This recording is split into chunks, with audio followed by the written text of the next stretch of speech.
Me gusta ver tanta gente viniendo a un evento de economía y finanzas, con tantas cosas que hay para hacer. Me parece espectacular, la verdad, es algo que, y recién Jorge lo decía claramente, ¿no? Que es la idea de decir que las finanzas se tienen que, capaz la palabra democratizar es muy fuerte, pero sí extender, sí se tienen que difundir mucho.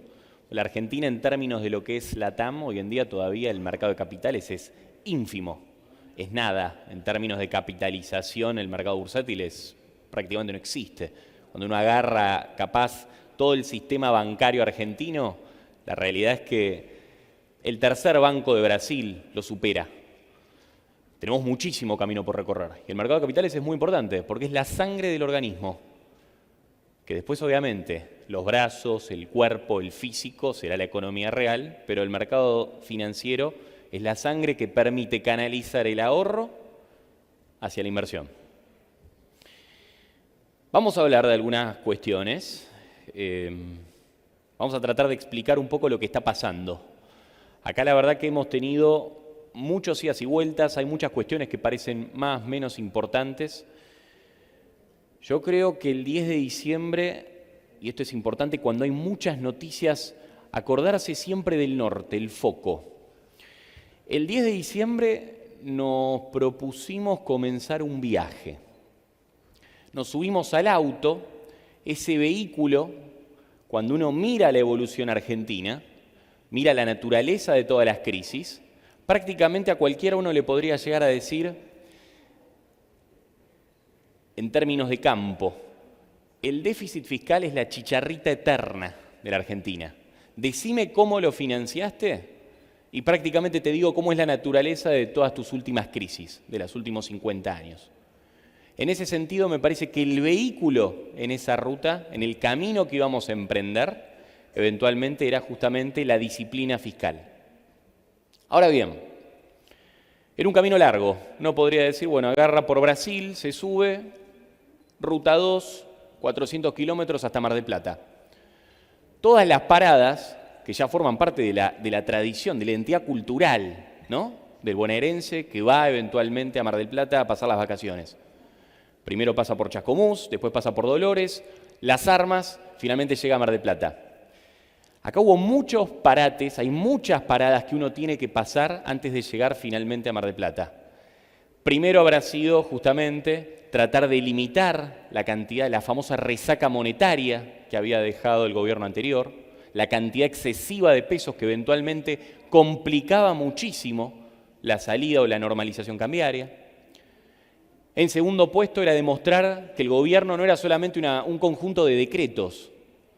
Acá hay que tener en cuenta, mirando la elección general, solamente 3 de cada 10 votantes habían votado al gobierno. Eventualmente mostrar que un poder político, sin o con un músculo famélico desde lo institucional, porque acá en el lugar es un puñado de diputados, algunos senadores, y por primera vez en la historia de la democracia, el presidente ni siquiera tiene un gobernador de su mismo color político. Había que aprobar la ley. Estamos casi llegando a Dolores, digo casi porque esta semana vamos a tener el texto definitivo, ahora vamos a ver un poquito en detalle qué significa. La última estación, la última parada, que va a ser Las Armas, es justamente lo que despierta esta ley, que eventualmente va a ser la negociación con el Fondo Monetario Internacional. El programa stand-by termina este año, hay que hacer uno nuevo. La ley parecía que iba a gatillar de que eso iba a generar más fluidez en esa negociación. Por lo menos los primeros impactos lo que demuestran es que va a haber muchos tiros y aflojes en esa negociación con el Fondo Monetario Internacional, para eventualmente llegar al norte, al Mar del Plata, que en la cabeza del gobierno uno a veces se puede distraer. A uno le pueden gustar las medialunas de Atalaya. Dolores es la mitad de camino, uno se pone contento, en Las Armas hacen muchos sándwiches muy ricos, eventualmente uno quiere estar tomando mate sentado en la playa. Y eso es eventualmente la salida del cepo y el camino de la Argentina hacia una senda razonable, a formar reservas, generar y acumular reservas sistemáticamente. No estoy pidiendo ser Suiza, estoy pidiendo ser alguno de los países que rodean, por lo menos limítrofamente, a la Argentina. Ahora, ese camino se puede complicar, tiene muchos riesgos. La primera inclemencia puede ser el clima, algo que ni Milei ni si hubiera ganado Massa, ni cualquiera puede elegir. ¿Qué es? Llueve, hay sol, hay niebla, ¿qué hay? Es el clima exterior. Y en ese sentido es importante pensar que en realidad en la primera parte del año lo que había pasado justamente, y lo podemos ver, ahí se ve poco, pero en la inflación general de arriba, que habíamos empezado el año con la promesa de que eventualmente la Fed iba a empezar a bajar las tasas. Esa era la promesa de la reunión de la Fed de diciembre. Eventualmente la cuestión se complicó, los datos empezaron a ser más altos de lo previsto, eventualmente la inflación general en Estados Unidos empezó a hacer nuevamente un ruido y lo que se esperaba que fuera una cuestión rápida, que era la Fed empezando a bajar nuevamente las tasas, se postergó. Eso fue la primera parte del año, el primer trimestre. En los segundos 2 meses la situación se empezó a reanudar esa baja que habíamos visto en el año pasado. Y el último dato de inflación fue extremadamente positivo, con una muy buena dato de inflación general, ayudó obviamente que la energía se desplomó en gran parte a nivel mundial y también dejó un dato núcleo muy positivo. Esa es la parte de la data. Ahora la Fed, que es la que tiene que tomar la medida y eventualmente empezar a bajar las tasas, cambió las proyecciones. Los oficiales se juntan una vez cada 3 meses y actualizan las proyecciones hacia adelante. ¿Qué dice la Fed? En diciembre nos decían que iba a haber 6 bajas de tasa. En marzo, cuando había cambiado, nos habían dicho que iban a ser 3. Ahora pasó a 1. Esto es muy relevante porque más allá de lo que nos sucede a nosotros como argentinos, acá estamos ante un mercado que paradójicamente, cuando la cosa empezó a funcionar mejor en los últimos 2 meses y los índices empezaron a amainar el ritmo de suba, pasa como siempre, el mercado se anticipa. Y cuando uno mira, por ejemplo, el S&P, y mira las variaciones del S&P, uno dice, bueno, el S&P está muy arriba, cuando uno mira el Nasdaq está muy arriba en lo que va del año.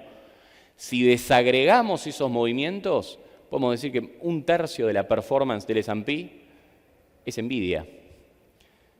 Agarramos el mismo índice y lo separamos, lo hacemos pesar igual por todos los papeles que lo conforman y prácticamente no se mueve. Entonces acá obviamente hay un mercado que se ha vuelto un poco ansioso respecto a lo que va a hacer la Fed. El último dato de inflación fue muy bueno, pero la Fed tiene todo para postergar la medida. Y eso es muy relevante para la Argentina, porque en definitiva la Fed lo que va a tener que hacer es tomar una decisión que si la inflación sigue, y acá el dato clave para el que esté invertido en CDRs, en índices americanos, lo vamos a tener el viernes con la inflación del gasto de los consumidores. Si el dato es muy bueno y supera a las expectativas, probablemente esto se estire un poco más. Ahora, lo que olfateamos nosotros es que el mercado está muy ansioso, está un poco nervioso, los índices están cerca de los máximos, ya el PCE, que es la inflación, el dato favorito de la Fed para tomar decisiones, sale el viernes y la expectativa que está metida en los precios es muy buena, que no sea cosa que un mal dato genere esa corrección que parece que el mercado y los inversores están un poco buscando. La Fed tiene todo, les comentaba recién, la Fed tiene todo para postergar la decisión de la baja de tasas. Es data dependiente, sigue siendo data dependiente y eventualmente este año se le suma un componente adicional que nosotros estamos acostumbrados porque nosotros vivimos cada 2 años. Elección legislativa, elección presidencial, cambia el paradigma, estamos todo el tiempo atentos a eso. Estados Unidos tiene sus propias elecciones este año. Y ojo, porque mirando las elecciones, mirando las encuestas, eventualmente lo que podría llegar a pasar es que gane Trump y que Trump, en un ánimo de volver a hacer un plan de expansión, eso pueda generar nuevos ruidos sobre la inflación de Estados Unidos. Y eventualmente entonces la Fed lo que va a hacer eventualmente, todavía no tomar una decisión, todavía no empezar la baja de tasas, y si todavía no empezamos la baja de tasas, a la Argentina se le va a complicar un poquito. El clima está nublado, todavía no llueve. Hay pronóstico de lluvia con un 50%. Ahora, en esa ruta, ¿qué falta? ¿En qué estado estamos? Les dije, estábamos llegando a Dolores. Falta el texto definitivo. ¿Qué es el texto definitivo? Bueno, el Senado aprobó. Ley vamos a tener. Acá falta el detalle, y en el detalle es clave, porque la ley tiene dos componentes. El componente explícito, que es básicamente lo que me ayuda fiscalmente, ahí el paquete fiscal, será muy importante si diputados insiste con el texto original, probablemente lo haga así, eso va a ser 0,7 puntos del PBI adicionales para el 2024. Por el otro lado también, la cuestión de la productividad, que tanto se ha hablado cuando hablaban de la Argentina está cara o no está cara en dólares. Y esa productividad justamente es el RIGI, es la reforma laboral, eventualmente debería ser la baja de impuestos para que sea sostenible, pero la ley justamente apunta hacia ese lado. Pero lo más importante de la ley es la parte implícita, que es lo que les adelantaba antes, la idea de que la ley no solamente ayuda por el contenido que tiene, ayudaba implícitamente en la fluidez en la negociación con el Fondo Monetario Internacional. Que un detalle, salió la ley y se aprobó el desembolso. Pregúntense si a Massa le iban a trazar un mes entre la decisión del reporte del staff técnico y la aprobación con el directorio. Acá claramente el fondo, que es un gran jugador, es socio y está muy invertido en la Argentina, probablemente más que todos nosotros juntos, lo ayuda, no quiere casarse con la idea sin que el plan de Milei pase por el Congreso. Eso fue lo que destrabó el Congreso y eventualmente va a ser lo que mejore la negociación con el fondo hacia adelante. Ya hemos visto las primeras ripideces, acá todos tenemos Twitter y vemos que hablaban del 80-20, hay que sacarlo en junio, eventualmente el gobierno ya dijo que eso no va a pasar, Milei tuvo que salir a decir que eso ya estaba hablado con el fondo, no sabemos exactamente cuál es la verdadera película. Lo que sí sabemos es que ahora arranca una negociación y claramente la Argentina está en una posición muy diferente a lo que fue históricamente la relación con el fondo. Nosotros estamos acostumbrados a ir a tocar la puerta al fondo y ver si es de bronce y podemos arrancar la perilla y nos la llevamos. O sea, cualquier moneda que podemos conseguir del fondo y de cualquiera prácticamente nos la llevamos. Argentina llega en una posición muy distinta esta vez. Llega con un superávit financiero que por más que la métrica no es perfectamente comparable, pero desde el 2008 no se conseguía un superávit financiero en los primeros 5 meses del año. Y es más, es injusta la comparación con el 2008, porque en el 2008 la Argentina estaba en default, con lo cual la carga de intereses era menor. Así que lo que se logró fiscalmente es muy positivo, especialmente de cara a la negociación con el fondo. Y algo con lo que arranca el comunicado del MECON y el Banco Central respecto al fondo, es que justamente la Argentina no tiene pagos de capital hasta el 2026. O sea, básicamente lo que nos está diciendo el gobierno es, y también se lo está diciendo al fondo de manera indirecta, ojo, porque yo quizás puedo jugar con la negociación con el fondo, no estoy desesperado. Tengo un changüí eventualmente para negociar. Y rebobinemos 2 minutos atrás, cuando hablábamos de las elecciones en Estados Unidos, la relación entre el gobierno y el equipo de Biden es muy buena, pero ojo que la elección en Estados Unidos la puede ganar alguien con el cual Milei se lleva mucho mejor. Así que si puedo llegar a sacar mejores condiciones más adelante, ojo porque puede llegar a ser una idea del gobierno procrastinar justamente el cierre de la negociación. El impacto en la ley es muy importante.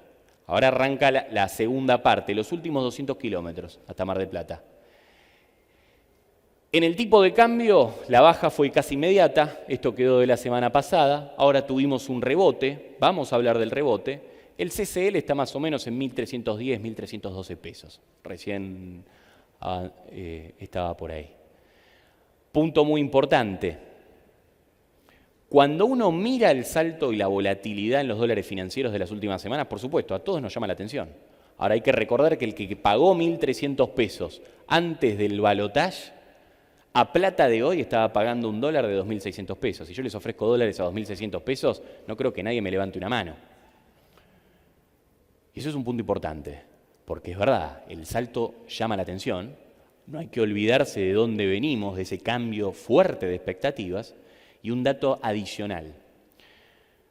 Se hablaba mucho de la demanda reprimida de dólares en la Argentina, como eventual riesgo al momento de salir del cepo. Para nosotros esa demanda ya prácticamente se limpió, ya desapareció. Cuando uno mira el dólar implícito que pagaron las compañías para girar utilidades afuera usando el Bopreal Serie 3, la última gran licitación, a plata de hoy, en ese momento eran 1.350 pesos, a plata de hoy son 1.410. Jamás en las últimas semanas el dólar superó esos niveles. O sea, eventualmente el riesgo de salir del cepo por demanda reprimida, que eventualmente hay muchos pesos que van a salir a comprar dólares, en nuestra opinión, hoy en día es mucho más bajo. Bueno, ahora obviamente hay desafíos, ¿no? Si no, no estaríamos hablando de esto, si no ya habrían levantado el cepo. Ese es el puntapié inicial. Y en ese juego, me parece que a todos nos llama la atención que en momentos altos de estacionalidad del agro, el Banco Central haya dejado de acumular reservas. Cuando uno mira la evolución, la acumulación de reservas en los primeros 6 meses de Milei, es muy llamativo que en el pico estacional de mayo y todo lo que va de junio, el Central dejó de acumular reservas. Hay un triple factor que está jugando contra eso. Primero, tasa de interés contra crawling peg, contra devaluación oficial. Básicamente, tasa de interés contra devaluación oficial está casi igual. ¿Qué dice el productor, el que tiene el grano? Que el grano casi que se mide como en dólares. Básicamente, si tengo que pagar para financiar mi próxima cosecha, en vez de vender grano, me financio en pesos. Y el costo de oportunidad de vender mi grano prácticamente es cero. Segundo factor, eventualmente los precios internacionales empezaron a rebotar de todos los granos. Olvídense del chiquero nuestro, piensen en los precios internacionales.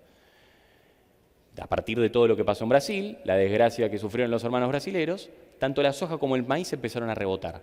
Si yo pienso que el precio mañana va a ser más alto, y hoy me lo guardo el grano y vendo mañana.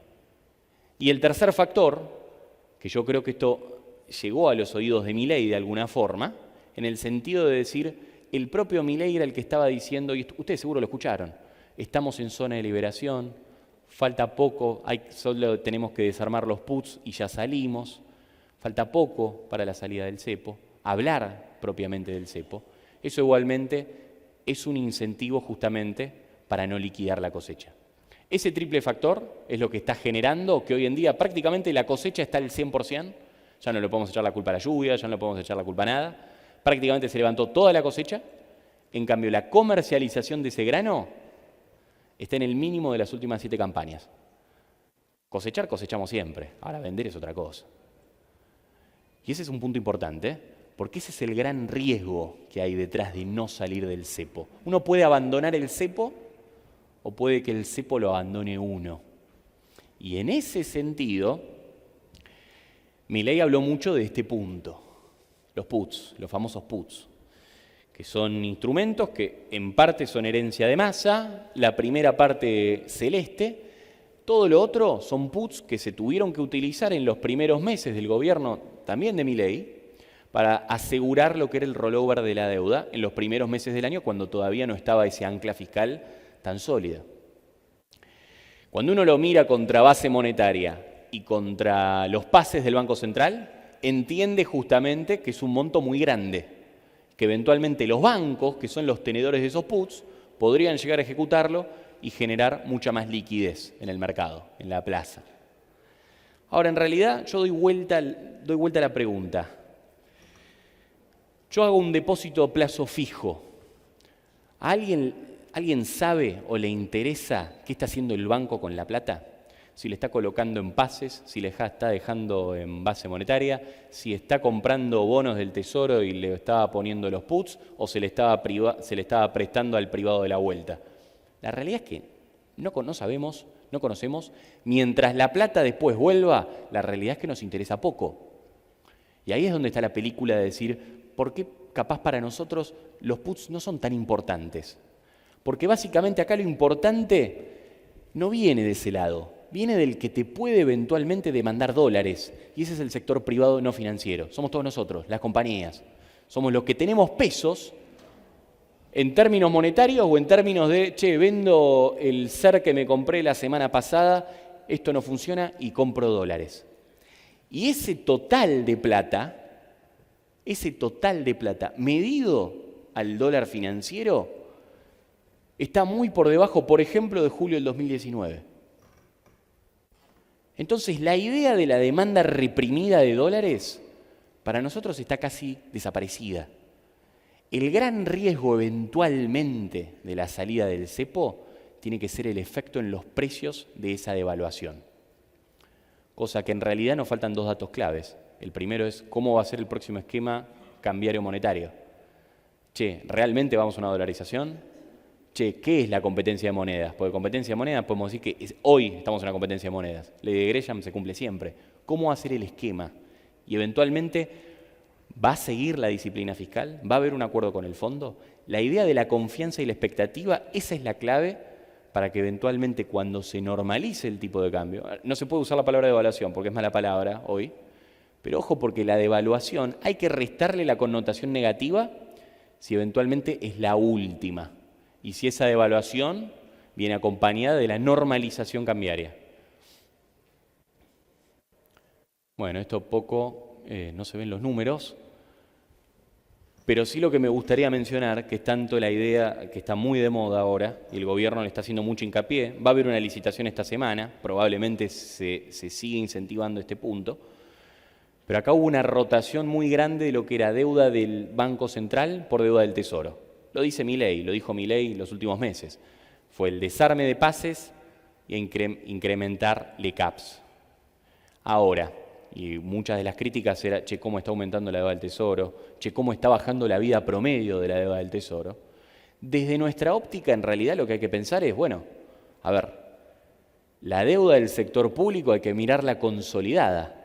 Banco Central más Tesoro. Y haciendo esa cuenta, cuando uno mira, miren, hagan el esfuerzo, se borraron todos los números, no sé por qué, pero cuando uno mira el total, obviamente ve que el azul era más grande y ahora el celeste es más grande. Ahora hay más deuda del Tesoro que de deuda del Banco Central. Pero el total está prácticamente desde diciembre hasta hoy rondando 52, 53 puntos del PBI. No se mueve ahí. Entonces, básicamente, en realidad, ojo con esa crítica, porque cuando uno mira consolidado, lo que debía el Banco Central, lo que debía de este bolsillo, ahora lo puse y lo pongo en este otro. Y lo cambié de manos. ¿Pero qué implica esto? Y eso sí, implica que la disciplina fiscal tiene que funcionar como un relojito el Tesoro. Porque si tiene déficit, van a tocarle la puerta a Santiago Auxilia a pedirle asistencia monetaria. Y eso es mala palabra en este gobierno. Eso probablemente no vaya a pasar. Entonces la disciplina fiscal tiene que estar más fortalecida que nunca. Impacto en la deuda en dólares, obviamente, al principio fue muy positivo. Lo mismo podemos decir del Merval. Lo que sí cambia, fíjense la última semana, veníamos de una semana espectacular, donde al gobierno le había pasado todo, le había salido todo. Esa semana donde ganás 4-0. Salió en el Senado la ley, salió inflación espectacular, 4,2, una núcleo en 3,7. Me da calor decir mi estimación de inflación en diciembre y la de todo el mercado seguramente. Yo creo que nadie estaba esperando que el dato iba a ser tan positivo. Aprobaron el desembolso con el fondo y le rolearon el Banco de China. Póker, espectacular. Ahora, ¿qué pasó? Tuvimos la semana de feriados y algo nos pasó por la cabeza, ¿no? A los que estamos operando en el mercado. ¿Por qué no siguió subiendo esto? ¿Qué pasa? ¿Qué está olfateando el mercado? En la deuda puedo mencionar dos factores. El primer factor es justamente el riesgo de la ruta. La idea de decir, ojo, porque tenés que abandonar el cepo o el cepo te puede abandonar a vos. Y ahí es donde yo creo que el mercado es donde ve el próximo temor, el próximo miedo. La idea de decir, ¿cómo salimos de esta situación? Y cómo salimos de forma elegante, sin que eventualmente haya un shock en precios, sin que desencaje nuevamente las expectativas y sin que eso pueda afectar en el principal capital que tiene el gobierno, que es justamente el ánimo de la gente. Cuando hablemos de confianza de la gente, si la gente sigue bancando a Milei, olvídense de los índices, hay muy buenos, porque el ICG es muy bueno, obviamente hay muchas estimaciones muy buenas de encuestadoras, etcétera, pero para mí el mejor olfato lo tiene el político. Y fíjense cuántas menciones hay, cuántas opiniones de políticos de primera línea de la oposición. ¿Cuántas veces habló Cristina en el último mes? ¿Cuántas veces habló Massa? Sí, habla Alberto Fernández, pero Alberto Fernández no importaba ni cuando era presidente. Pero piensen en los primera línea. No habla nadie. Ese es el mejor olfato. El político, que es un tiburón y huele sangre a kilómetros, Si no está diciendo nada es porque a Milei todavía la gente lo banca. Ese es el gran peligro de la normalización cambiaria. Y ese para mí es el argumento por el cual los bonos todavía no terminaron de arrancar. Y cuando uno mira los precios a fines de abril, todavía me debes un 8 o un 10%. Último punto, y después, si quieren, nos quedamos charlando abajo. Que este es un punto importante y vale para todos los activos, y es algo que hemos estado resaltando mucho, y lamentablemente es el costo de haber tenido populismo tantos años en la Argentina. Yo desde que estoy vivo prácticamente casi toda la vida. Hay que hacer un esfuerzo porque no salen los números.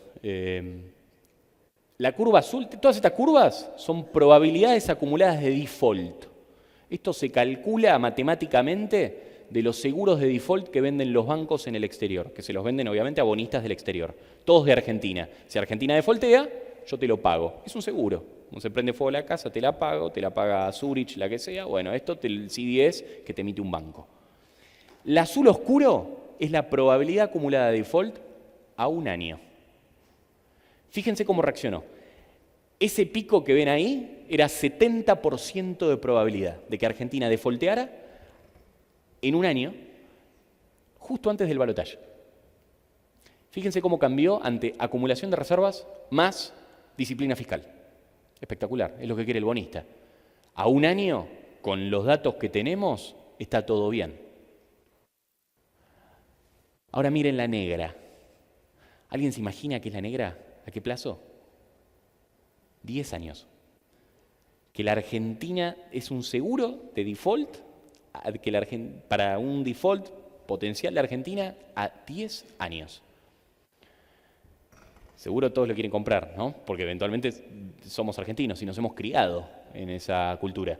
Pero fíjense que incluso con este cambio de paradigma, incluso con este buen trabajo fiscal, incluso con la acumulación de reservas de los primeros años, incluso con la aprobación de la ley, incluso con el roleo del swap con China, incluso con la buena relación con el fondo, la probabilidad de default al momento del balotaje el año pasado era del 99,9% y ahora es del 98%. Básicamente, a 10 años todavía nadie nos cree nada. Y ese es el gran costo del populismo en el tiempo.